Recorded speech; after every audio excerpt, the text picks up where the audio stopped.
What's the fastest you've wiped a smirk off of someone's face? 1. I taught HS math. One of my students said that I made some mistakes when I graded his paper and marked some right answers wrong. He wanted me to give him credit for these answers and change his grade. I refused, saying that he changed his answers after getting the test back. He went to the principal. The principal called a conference with both of us and asked why I felt that he changed his answers. I pulled out a photocopy of his test that I made before grading it. His wrong answers were there. He said the Xerox machine made a mistake. 2. A few months ago, I was at a sleepover with some of my friends and we decided to play Truth or Dare. I didn't exactly get along with one of the girls there, who we'll call M. Anyway, I chose Dare and M decided to dare me to jump out of the window, which was especially cruel because I had a friend who committed suicide that way and M knew that. I jumped out of a ground floor window instead and then it was M's go. She also chose Dare. I dared her to go home, and she did. Absolutely, hands down best feeling in the world to see that petty smirk get wiped off her face. She couldn't exactly refuse because the other girls, who were also angry about the jump out of the window dare, peer pressured her. 3. My dad went to a prestigious private school. He wasn't the best student and often didn't finish his homework on time. In his final year, his guidance counselor said he should only apply to community colleges because he is not smart enough to get a university degree. Well,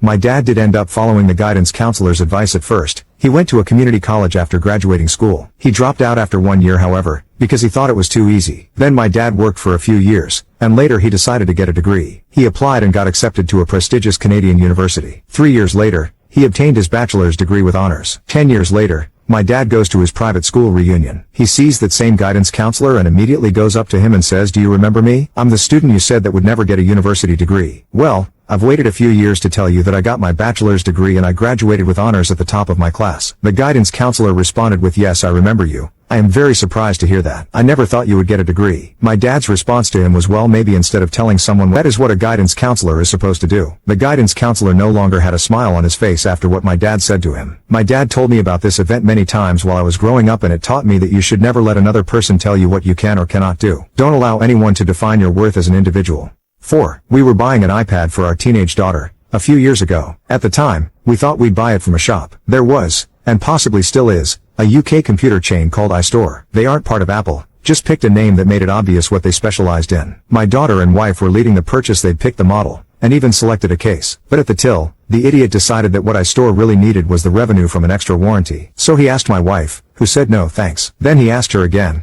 going through a little speech. Again she said no thanks. I was standing about 15 away, very much not at the till with them. Then he turned to me, and asked, "Are you sure she doesn't need a warranty?" And I replied, to my wife, "Do you want to go? We can buy it on Amazon." My wife agreed with me. Maybe the salesman learned about assuming that the woman could be overruled that day. The sales guy looked at me open-mouthed, and I said, "You've lost the sale." She was the customer. 5. A friend of mine told a story about his dad going to a very posh school in the UK. This was many years ago and he said his dad was in the classroom and there was some very strict teacher, in his gown, reading the register, and he had just yelled at some other boy for failing to call him doctor. He gave a long speech about how people must be addressed by their correct title as he has earned that respect, all with a large smirk, and then he moved on to the young man next to him who the story is about. He called out the young man's last name and waited to hear the reply that he is present. Suffolk. There was a pause, and the teacher repeated himself, Suffolk. Still no reply. The teacher walked round to the boy who was grinning at him. "Why aren't you replying, Suffolk?" he demanded. The young man replied, "Because you have got my title wrong, Doctor. I am the Earl of Suffolk, so the correct address is my lord." Apparently this was true. My friend's father was at school with the Earl of Suffolk, and it did indeed wipe the smirk off the teacher's face.